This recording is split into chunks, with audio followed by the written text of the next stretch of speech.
Miércoles 18 de agosto de 2021. 3 mensajes del Evangelio de hoy, tomado del Evangelio de San Mateo, capítulo 20, versículos del 1 al 16. En aquel tiempo, dijo Jesús a sus discípulos esta parábola. El reino de los cielos se parece a un propietario que al amanecer salió a contratar jornaleros para su viña. Después de ajustarse con ellos en un denario por jornada, los mandó a la viña.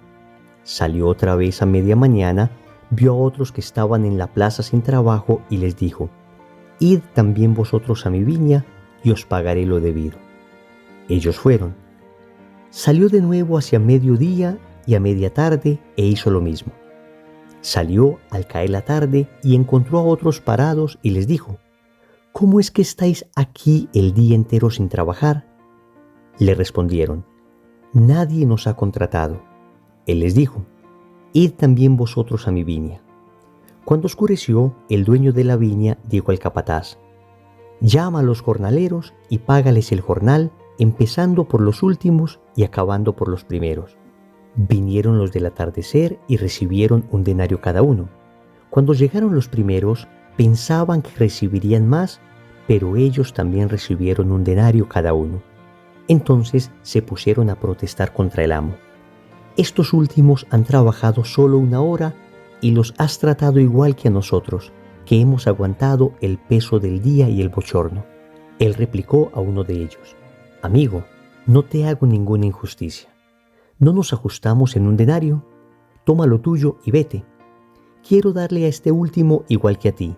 ¿Es que no tengo libertad para hacer lo que quiera en mis asuntos? ¿O vas a tener envidia porque yo soy bueno? Así, los últimos serán los primeros y los primeros los últimos». Palabra del Señor. Gloria a ti, Señor Jesús. Querida familia, tenemos hoy nuevamente una parábola del reino. Vamos a explicar brevemente esta parábola para que entendamos su sentido. Jesús es el propietario de aquella viña. Los jornaleros del amanecer son los judíos, el pueblo elegido por Dios. Los jornaleros de la tarde seríamos los paganos, es decir, aquellos que no somos judíos y que no tuvimos inicialmente el regalo de Dios de ser escogidos como pueblo elegido, pero que gracias a la predicación apostólica, gracias a enorme cantidad de misioneros, pudimos recibir el Evangelio y empezamos a trabajar en la viña del Señor. El jornal de paga sería el cielo, la salvación eterna. El Señor termina la parábola diciendo: «Los últimos serán los primeros y los primeros los últimos».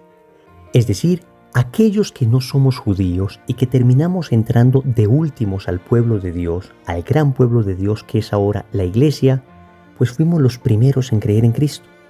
Y en cambio, nuestros hermanos mayores en la fe, los judíos, todavía, la inmensa mayoría, no han terminado de entrar. En ese orden de ideas, los últimos somos los primeros y los primeros son los últimos.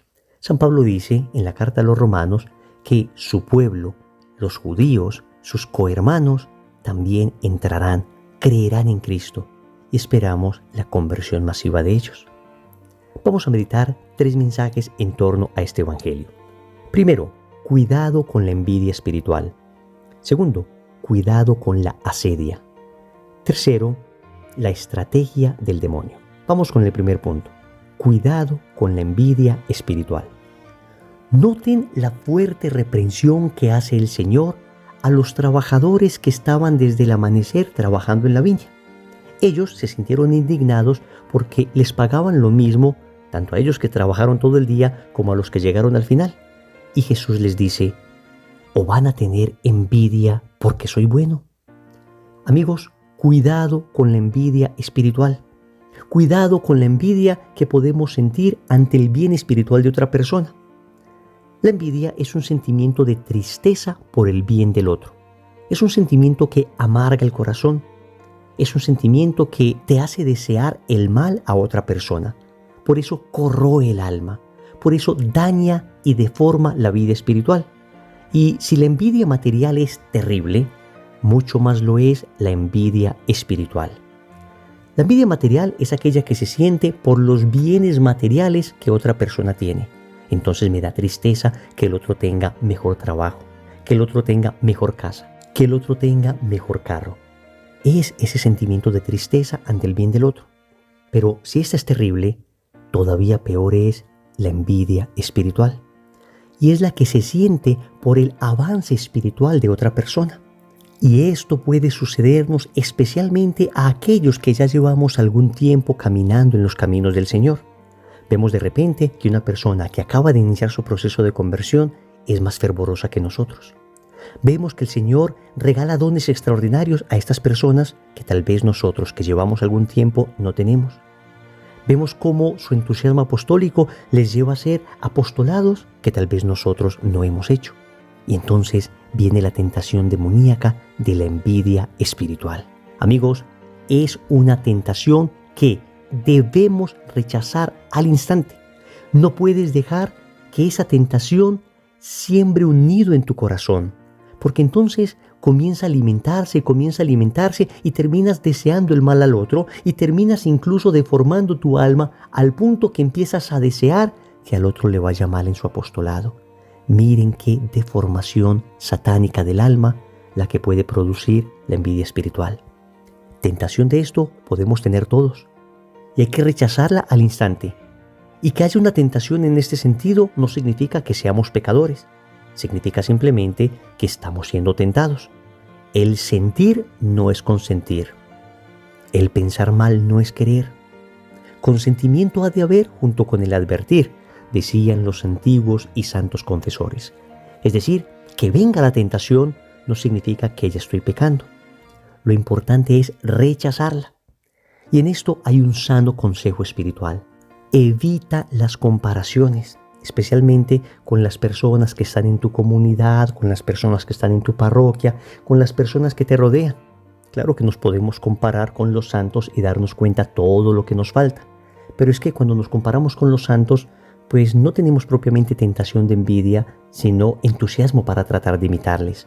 Pero cuando nos comparamos con las personas que están en nuestra comunidad, muchas veces somos presa de la tentación espiritual. Entonces el Señor nos puede decir, ¿o acaso vas a tener tu envidia porque yo soy bueno con esa persona? Digámosle al Señor, no, me alegra Señor que esa persona reciba todos los dones y todas las gracias. Esa es la actitud de un corazón sano y limpio de envidia espiritual. Segundo, cuidado con la asedia. Esta palabra asedia es una palabra que nos puede sonar extraña, pero es un tremendo cáncer en la vida espiritual.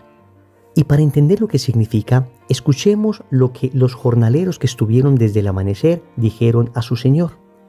Hemos aguantado el peso del día y el bochorno. ¿Cómo es que recompensas igual a todos si nosotros que estamos desde la mañana hemos aguantado el peso del día y del bochorno? La asedia espiritual es esa tristeza que se experimenta ante el conocimiento de la voluntad de Dios. Es el hecho de sentir que la voluntad de Dios es un peso para mí, es una carga, es un fardo, es una esclavitud, en vez de ser libertad, en vez de ser alegría, en vez de ser gozo. Escúchame bien, hay personas que experimentan la voluntad de Dios como un peso, como algo bochornoso, como una carga imposible de llevar. Y eso es precisamente lo que está expresando con la parábola al poner en boca de estos labradores esa palabra. Hemos aguantado el peso del día y el bochorno. Señor, el cumplir tu voluntad ha sido para nosotros un peso espantoso y un bochorno. Entonces me toca ser casto, porque tú me lo pides, Señor. Pero qué tristeza que me pidas la castidad. Cuánto desearía no haber conocido a Dios para poder estar viviendo la lujuria como mis amigos. Esa es la tentación que cae en el corazón de una persona que padece la asedia. Y entonces, ¿por qué fui a ese retiro espiritual y conocí lo que era bueno y lo que era malo? Ahora me toca vivir bien. Son personas que no han entendido a Dios, que no han comprendido que la voluntad de Dios para nosotros es libertad y que lo que Dios nos pide nos sana, nos ayuda a amar en verdad, porque Él nos ama y lo que nos lo pide para protegernos. Quien padece asedia espiritual siente horror por el bien divino, dice el Catecismo de la Iglesia Católica en el numeral 2094. Recuerda, la asedia es la tristeza ante la voluntad de Dios. Y lo que debemos hacer para sanarnos de ese cáncer espiritual llamado asedia es leer constantemente y orar constantemente la palabra de Dios. El contacto con la palabra nos ayuda a purificar toda visión distorsionada del Padre. Entonces dejaremos de ver a Dios como un ogro que me manda y me prohíbe cosas para que yo sea un pobre desgraciado y un pobre infeliz, y empezaré a entenderlo como el Padre amoroso que me enseñó Jesús, que me da estos mandamientos para protegerme, para liberarme, para hacerme una persona nueva, para que no caiga en la esclavitud del pecado, para que no caiga en la esclavitud del vicio. Y entonces ya no tendré miedo de conocer la voluntad de Dios, sino que la buscaré. Y cuando la practique, cuando viva la voluntad de Dios, no lo voy a hacer como un esclavo obligado con un peso sobre sus hombros, sino como una persona libre que mientras más practica esa voluntad, más libre es.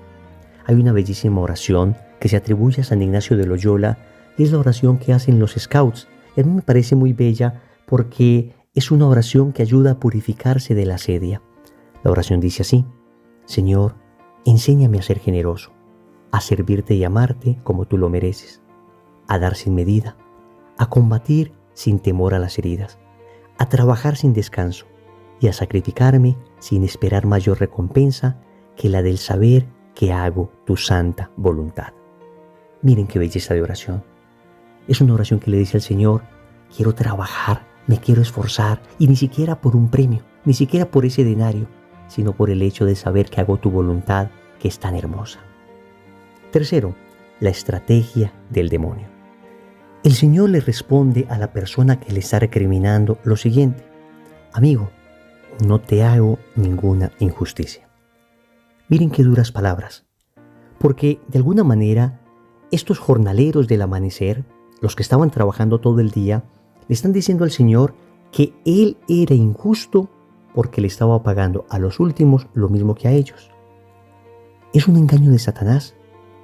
El demonio nos hace creer que Dios quiere nuestro mal, que Dios es injusto. Fue precisamente la tentación que recibieron Adán y Eva. En el libro del Génesis, en el capítulo 3, versículos 4 y 5, Satanás le dice a Eva: no es cierto que morirán si toman del fruto prohibido. Es que Dios sabe muy bien que el día que coman de él se les abrirán los ojos. Entonces ustedes serán como dioses y conocerán lo que es bueno y lo que no lo es. Exactamente la misma tentación. Hacerte desconfiar de la bondad de Dios. Hacerte creer que lo que Dios te pide es para tu mal. Decirte que los mandamientos son cargas, limitan tu libertad y no te dejan ser feliz, cuando es totalmente lo contrario. Los mandamientos son regalos que Dios nos ha dado, precisamente para que logremos ordenar nuestra voluntad, que quedó herida por el pecado original.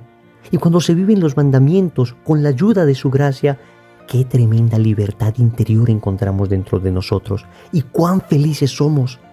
Los mandamientos no nos están limitando para salirnos de un corral en el que estamos encerrados. Los mandamientos, al contrario, están protegiéndonos para que no caigamos a un abismo. Creemos que somos ovejas encerradas por los mandamientos de la ley de Dios, cuando en realidad el cerco de los mandamientos, la barrera de los mandamientos, está evitando no que salgamos afuera a divertirnos, sino que caigamos en un acantilado, en el acantilado del pecado. No te dejes engañar por Satanás. Recordemos entonces: primero, cuidado con la envidia espiritual. Segundo, cuidado con la asedia. Tercero, la estrategia del demonio. Compromiso. Vamos a pedir en el rosario de hoy por las personas a las que en algún momento les hayamos tenido envidia.